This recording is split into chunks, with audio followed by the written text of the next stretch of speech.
Alright.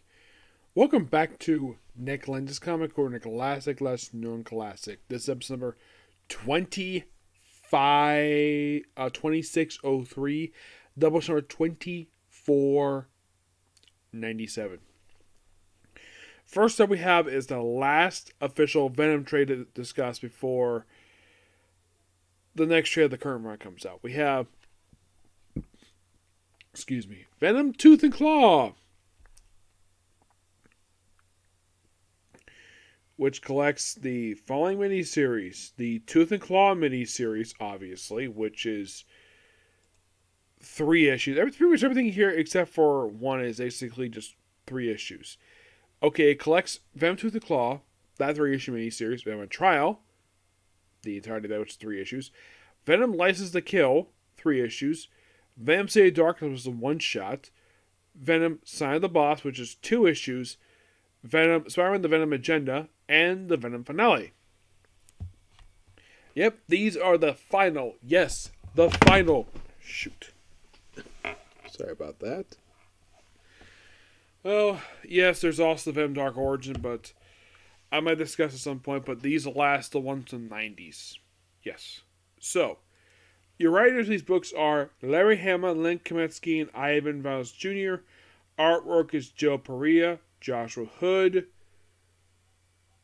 Derek Ucken, James Fry, Tom DeRink, Tom Lyle, who has sadly since passed away, and Mark Pergiro. The cover art is... Come on, thank you. The front cover is Mark Pergiro and Robert Jones. The back cover is Joe St. Prey. Yes, Tooth and Claw is a mini-series where Venom once again has an encounter with Wolverine. Yep. No.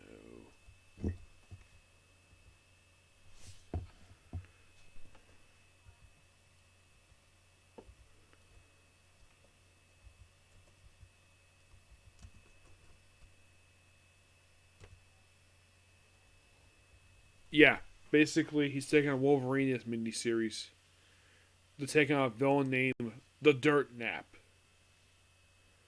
Yep, who is a villain who is basically a rat from the pages of Wolverine. And this is something quite interesting. This was his next appearance after he wrapped up his few appearances in Wolverine. And after this, he popped up in Generation X. We discussed this already. And he popped up next in Marauders Volume 2. And that was it for him. Yep. It's a quick little mini-series. And this is also where the series gets shorter. Yeah, it's written by Larry Hama, also by Joe St. Prey. We also have in flashback of the Dark Riders. Yes, a group of villains led by Cable's own adopted son.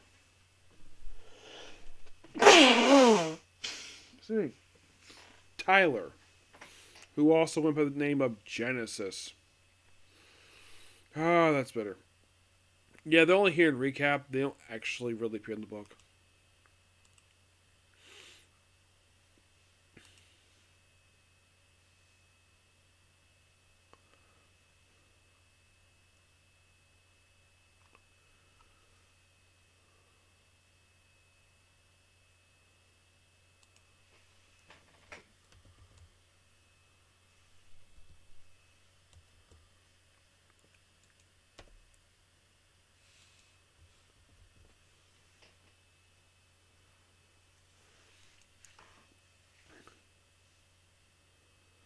I do think it's quite interesting the fact that, okay, so basically in a way they have to have him take on these guys here for reasons. Yeah, and this comes right after the events of Planet of the Symbiotes. This is basically kind of in a way the very next thing that he was involved with was this very miniseries. Yeah, Venom, the one thing that Marvel did do, and by the end of the miniseries, he's arrested. And this leads into Venom on Trial. Where, yes, Venom's put on trial, and his defense attorney is none other than Daredevil himself, Matt Murdock. But the main villain of this miniseries is Bastion. You're thinking, wait, Bastion? You mean the X-Men villain? Yes, seriously. It just seems so baffling. Like, Bastion? Seriously? Yeah, seriously. But the thing is, he only appears in the opening issue. His previous appearance actually was in X Factor 127. His, of course, next appearance would be in Silver Surfer 123.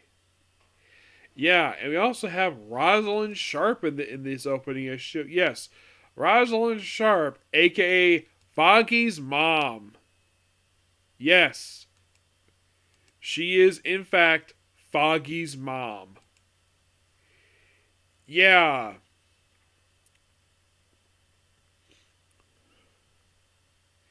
It's like she was a character no one knew was Foggy's mom until she showed up in the comics.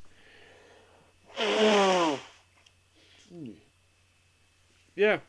It's quite interesting, though, the fact that it's like that. And also the fact she never met, yeah, she never met her daughter-in-law, Deborah Harris.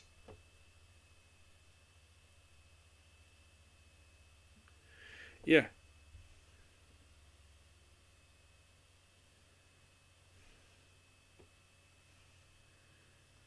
Yeah. Never met him. Now, Foggy's father, he first appeared in Daredevil 108. He only appeared a few times. And Rosalind Sharp, she's a creation of Carl Kitzler and Carrie Nord. Yeah, basically when she first showed up, it was the start of, and this is why I call it, the third status quo of the Daredevil book. Because for those last 80 issues of Daredevil Volume 4 hit the restart, but he like every couple years we had to have a brand new status quo for seemingly no reason. I'll just discuss that thoroughly in detail. Excuse me, because here's your status quo of those books. First 25 issues is Daredevil getting back his law firm, and then Fall from Grace is where it ends with. Then you have the armor stuff, which starts with 326 and wraps up technically with 348, but the story does not kick off basic of next day. It's going to 353, and this lasts until issue 3 until about 375, where he becomes a SHIELD agent.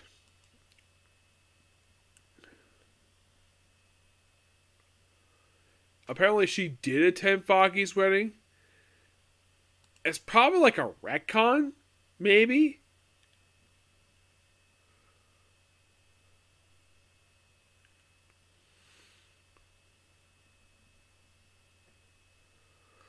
Yeah, it was probably like a retcon, and supposedly she did attend the wedding.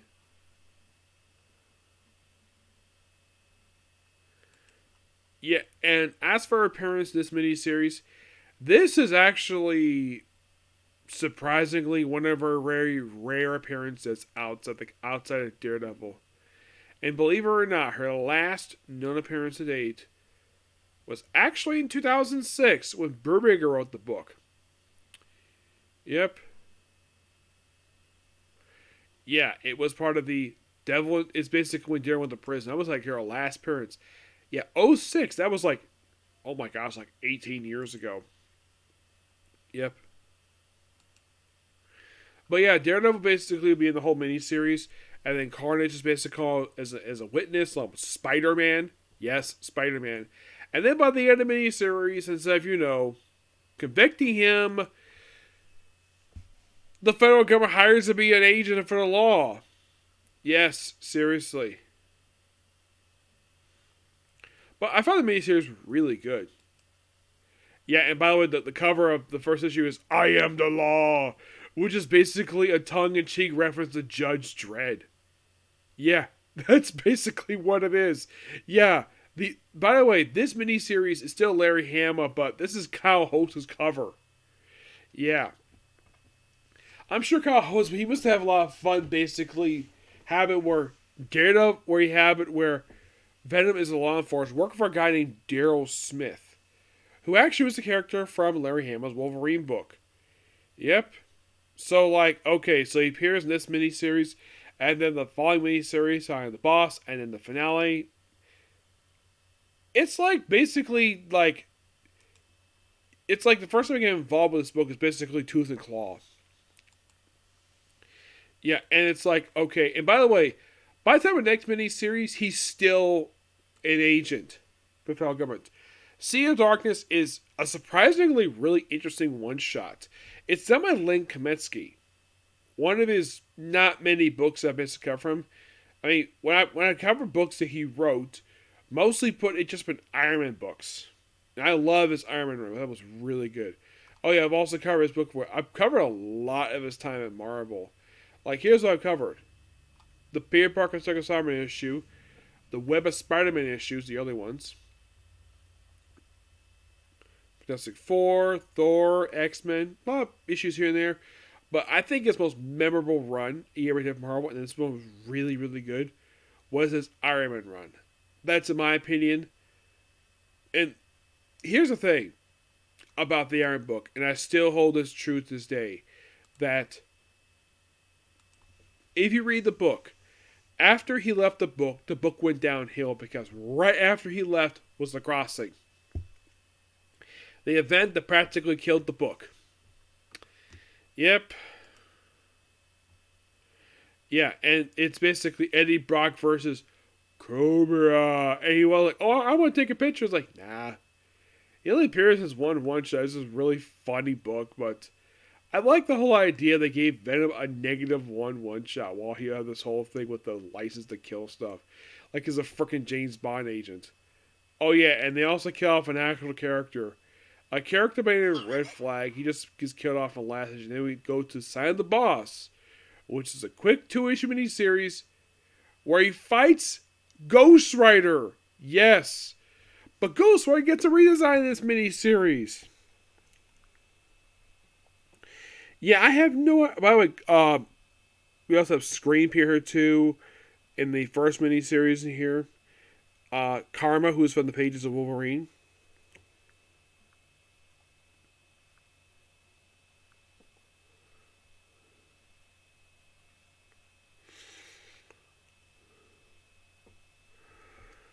Let's see if I can find it here. Because it's like, really? That's oh, by the way, here's the cover I mentioned with the whole Kyle Holtz basically tongue-in-cheek reference to Judge Dredd. Yep. So, okay, what about that issue? Let's see. Now, like in the case of what happened with Wolverine, this is also another follow-up from a story from Archon Presents, next to team up. Like, first it was Wolverine, and now it's frickin' Ghost Rider, Dan Ketch.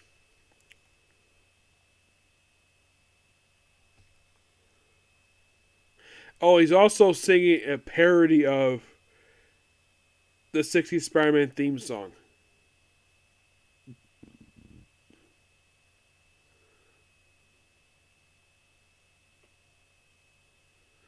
And here's Dan Ketch, his brand new redesign. You're like, wait a minute, that's not Dan Ketch. According to this book, it is. Yes. But the design looks so weird. What is up with this redesign? This is Thomas Durang's redesign for Dan Ketch. Which I should point out, though, his previous appearance was in issue 89 of his solo book. It's like, yeah, let's have basically Dan Ketch appear in this book for no reason. It's like, okay, let's have him basically appear here as between issues of his own solo book. Which, by the way, ended nulling out this. And then we have the Venom finale. Yep. Which basically the whole thing with this miniseries is that it's the final miniseries for Venom. Basically, I guess, and this is my personal theory, that, yeah, this book was the Venom Limited series. Like, people probably loved them, probably people ate them up, but I think at this point in time, Marvel was just doing a bankruptcy, and they're like, yeah, let's go in the direction, let's just let's stop with the Venom miniseries because just too much. And it almost felt as though that he had like an ongoing book just separated by various different miniseries. Yeah, that's kind of what it seemed like if you look at it that way. Because the first miniseries was Lethal Predator, and that was really good. And then you have Female Power started the very next month. Because if you look, I'm looking at the release dates for these books, it seemed as though there was no break at all. Because it was non-stop.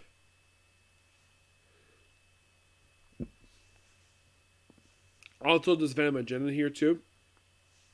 Which, that was the last solo thing that Venom ever put out. Was Venom Agenda. And its placement is weird. Where it's like, came with the same month as the Venom finale. But for some reason, it's placed before that. For some reason, I'm not sure why. Yeah, I guess by 98, I guess Marvel must have got their act together. So, stop all the Venom miniseries. And then afterwards, they gave Venom a break for basically over a year. Until he popped up in Peter Parker Spider-Man, well, the first thing he did is he ate the Carnage symbiote. Yes, because 90s are getting almost over, so let's just turn it back to be a full-blown villain. Yeah, this doesn't last very long, because then he loses the Venom symbiote, and then it leads to Danny Way's book where it's like the Thing in Alaska. Which I thought was a really good miniseries. And it seems as though, like, I guess people, like, either that they plan to do an ongoing series, because here's the thing with the Venom ongoing series. It came out roughly 5 years after the last thing for Venom solo-wise was released. They probably want to give Venom like a 5-year break. Probably put him a guest star appearance in Spider-Man, because also he could have gotten just way overexposed. That is just my personal theory on the matter when it comes to Venom, is that he got overexposed. So that could have been the reason why that Marvel decided to stop all Venom solo books for 5 years. And then we had the really good Daniel Way book, which I thought was quite interesting. So some of you might be thinking, okay, is there anything really left to go for Deadpool? Well, for 90s Venom stuff, it's all done. Yep, all done. Oh, and there was also Venom/Carnage, which came out pretty much basically toward the end of Venom's solo book. Yeah, so in all honestly, there is basically about 2 Venom limited series left to go. One from the 90s, we're done with those. Yeah, we're done. The only books left to go is Venom Dark Origin and Dark Reign Sinister Spider-Man. There's those 2. There is Venom Death of the Venomverse. There's Death of the Venomverse, that's another one. There is Doubleshot for Spider-Man and Venom. And I'm thinking that's it. Yeah, just a few of them left, but yeah, I'm pretty much kind of the way done. But there is omnibus books for Venom, and I'm looking at them right now. Like, I'm thinking, like, what is left to cover for him? Is issue for Venom Volume 3. There's that. That's probably gonna be it. But yeah, great book. But final thoughts on the Venom limited series 1980s. I thought they were really good. I thought Kelly Jones also was really weird on one of the miniseries. Like, Kelly Jones, seriously. Venom looks so weird under that artwork. I didn't think it was terrible. It just seems a bit off-putting. And did anybody find interesting where the fact that Larry Hama wrote almost all the miniseries of Venom released in the 1990s? Yeah. Like, every single one. And so I'm thinking, really? Yes, really. Like, you're thinking, how the heck is this possible? How is it that Larry Hama writes all these miniseries in the 1990s? Well, some many ways, not all of them. The first one, Dave Mitchell, which basically he did the second volume for this book and the sequel book.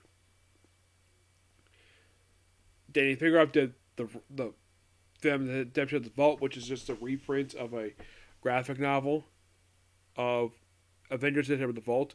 Funeral Pyre is done by Carl Potts. The Madness and the Senti, Bruce Jones is in Within, which is also covered by Bob McLean. The Mace, is based on Carl Potts, Liam Sharp. Knight's Vengeance is Howard Mankey, who also is the second miniseries, Samurai Anxiety. Carnage, Venom Carnage was the first one he did do. Then you have Venom Sinner Takes All, Venom Along Came a Spider, The Hunted, The Hunger, which is a Len Kaminsky book, Tooth and Claw. Well, basically, a lot of books discussed here. Yeah, so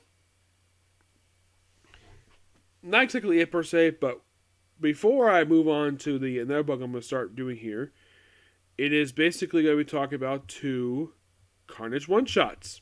Yep. Believe it or not, Carnage had 2 one-shots released in the 1980s. Yep. What was the first one I asked? Mad Bomb. Yes, Mad Bomb, which is written by Warren Ellis and Kyle Holtz. Mostly put, it's just basically just a story about Carnage and Ravencroft. Sorry about that. Yeah, it's mostly put, that's basically what this one-shot is. I love Kyle Holtz's artwork, but it's basically a horror story. That's mostly what Mad Bomb is. And it felt as though it ended a bit too soon. Talk a little about his time, his backstory. But it felt as though basically the one shot could have been a few pages longer. It's not terrible. It just fell a little short. Next came Wonderful Life, which is a play on the movie It's a Wonderful Life starring the late James Stewart. This one's basically mature readers. This is written by David Quinn. Carl Holtz is the artist for this one too. Thank you. Yeah, this is mostly put his time at Ravencroft. Where, like, get this. The star of this book is Dr. Ashley Kafka and John Jameson. But it's another horror-style book. Basically, I would only recommend these 2 one-shots just people who are fans of Carnage. Or Spider-Man as well. I would not recommend this to a casual comic because these books basically are very much very gory. Mm-hmm. I'm going to give the one-shots a 9. I'm going to give 8.5 out of 10. Yep. Alright, so, next up we're going to discuss some Wally West Flash. Yes.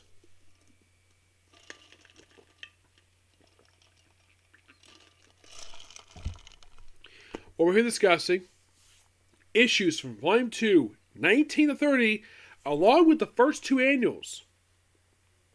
Yep. Now, the first annual discussed here, which for some strange reason was not collected in Savage Velocity. A number 1, written by Mike Barron, art by Butch Goosh. Yep. From what I can tell, it was released between issues 14 and 15 of this very volume. For some reason, DC not decided to put it in there. And here's something interesting, though. The issues I'm going to talk about here are not in trade. No, I think maybe the tie for the crossover invasion is, but for the issues here, no, hardly any of them are in trade. I don't know why. So what's the point? Just basically Wally. Yes, Wally. Oh, it's just it was not Booch Goose. It's mostly about him stopping some thugs in just the opening story. Him with his girlfriend at the time, Connie, not Linda Park, Connie. And he goes to China. Does some fighting there. I found the end to be really good. And, you know, like, if it's good, why didn't DC put in the Savage Velocity trade? Good question. I have no idea. Now moving on to issue number 19, which is still part of the Willie Messner-Loebs run. I thought it stopped around 52, 53. Turns out it went on to 61. Excuse me. Now, 19. Fun thing about this issue, it's basically have like all the Superman, the Flash rogues. We also did a Ghost here. It's basically a party, and it's very neutral, so they don't want to bother him. This would be the last time for a little while where the rogues actually appear. It's like they don't return again for several issues. And I don't know if during this run of why the Rogues very rarely appear. Yeah, because it takes them a while for them to appear again. So we do see this big chubby guy eating ice cream and also look like he ate some whatever. Yeah, you're probably thinking, who is this chubby guy, you might ask? Well, he's a character specifically created for Willie Messner-Loebs' run. I think so.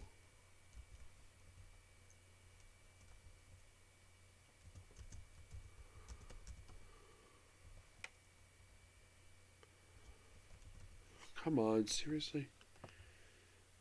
Hang on, hang on.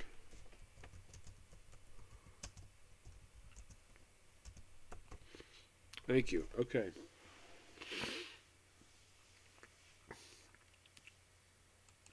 This is Chunk. Yes, this big, chubby guy.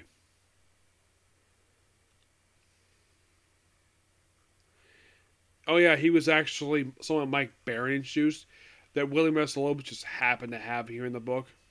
And if you're really curious, how long did he see the book for? It seemed like, though, once Mark Waid took over, he just stopped appearing on a regular basis. He was basically a supporting character in this book. And, like I mentioned, he just stopped appearing. If you're curious, was the reason why for that? No, not really.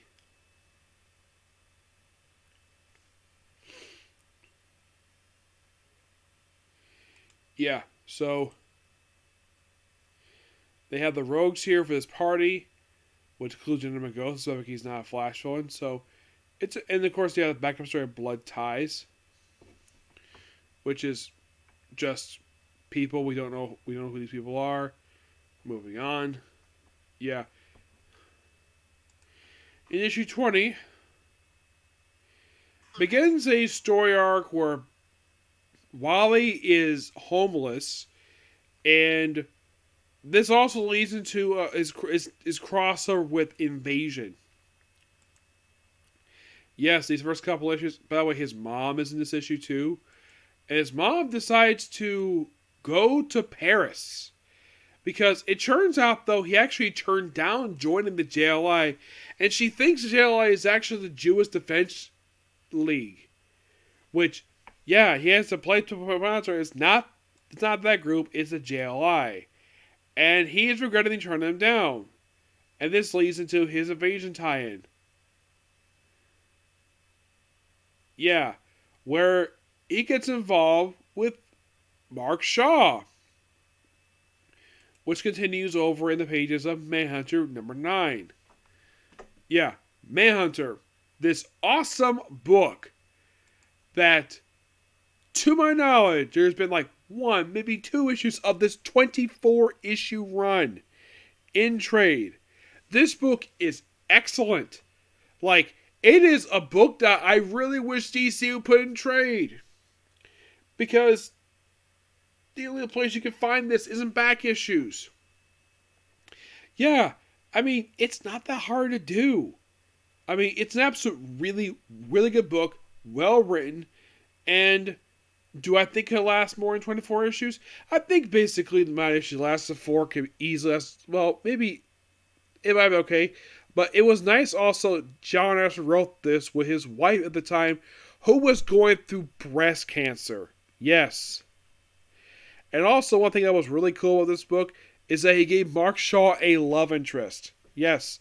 A female cop who was basically interested in him. And by the way, some of the issues are written by him and all. Some of them by his wife. It's basically a book for his wife.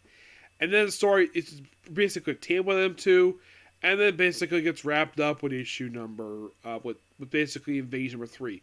But really good the fact that basically was slow as, hey, can we do a crossover? By the way, artwork all these issues done by Greg LaRouque. Really good artist here. Mm-hmm. Yep. And then pretty much basically like,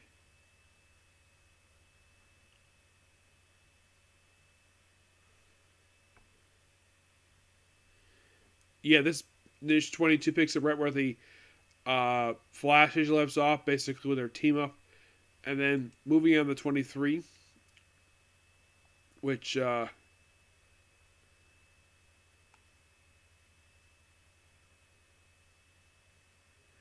23 is like the aftermath issue to the events of Invasion. 24,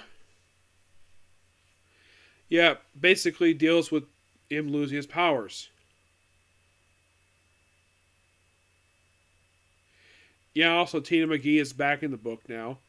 Yeah, after being gone for a short period of time.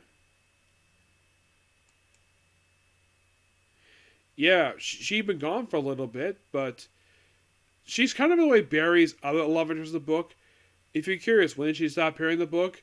Her last appearance in the book was issue 88 of this very book. She also appeared as a regular supporting character in Flash Fast Man Alive book for most of the book's run.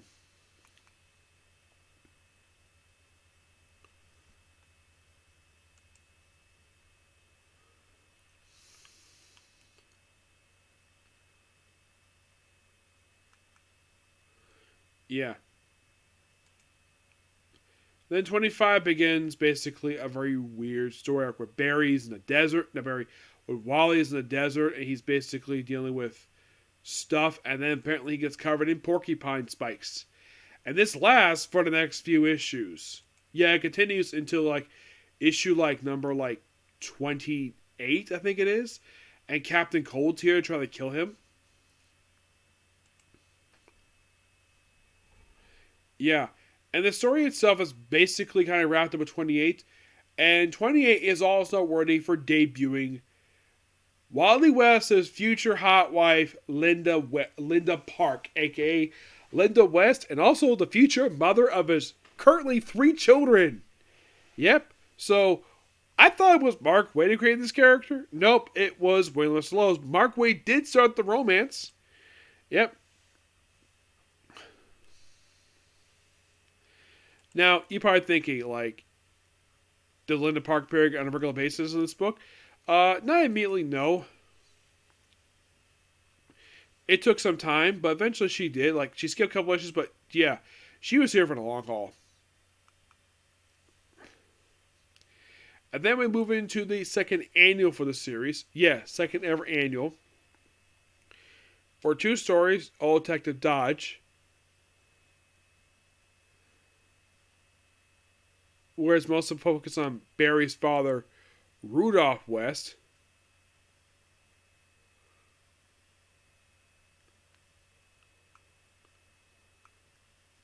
Yeah, he's here for this. If you're curious, is this the first appearance of Wally's father? No, his first appearance actually was in Flash 116. Volume 116, yes.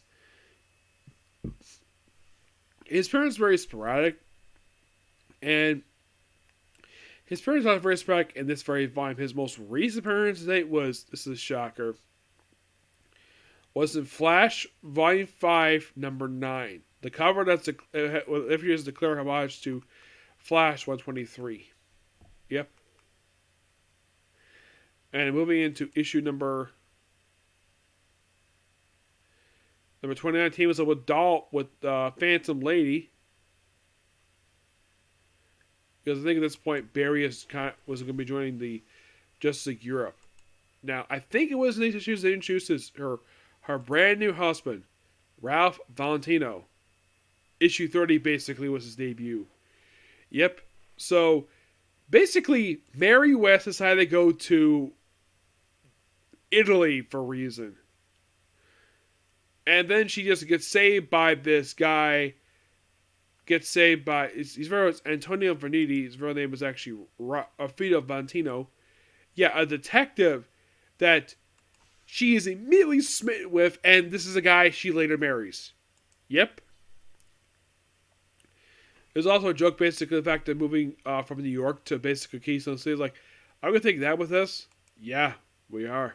How? Don't know.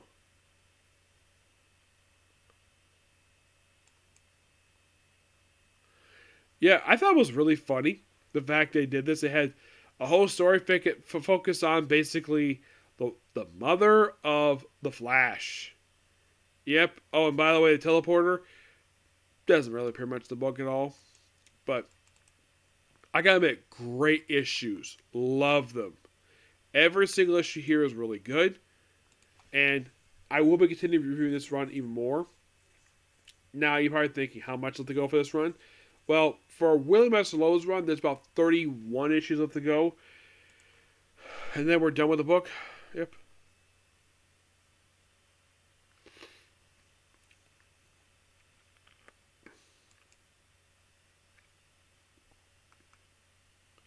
Yeah, 31 more issues, and that's pretty much it for the book. Well, for this run, anyways. And then be on to the return, basically be on to the post Jeff Johns books. Yep. So talk about a couple more rounds. This next time we'll talk about the third annual and the last annual to talk about for the series because I've talked about all the rest. And I'm going to give these last issues a 10 out of 10. Really good. Thoroughly enjoyed them.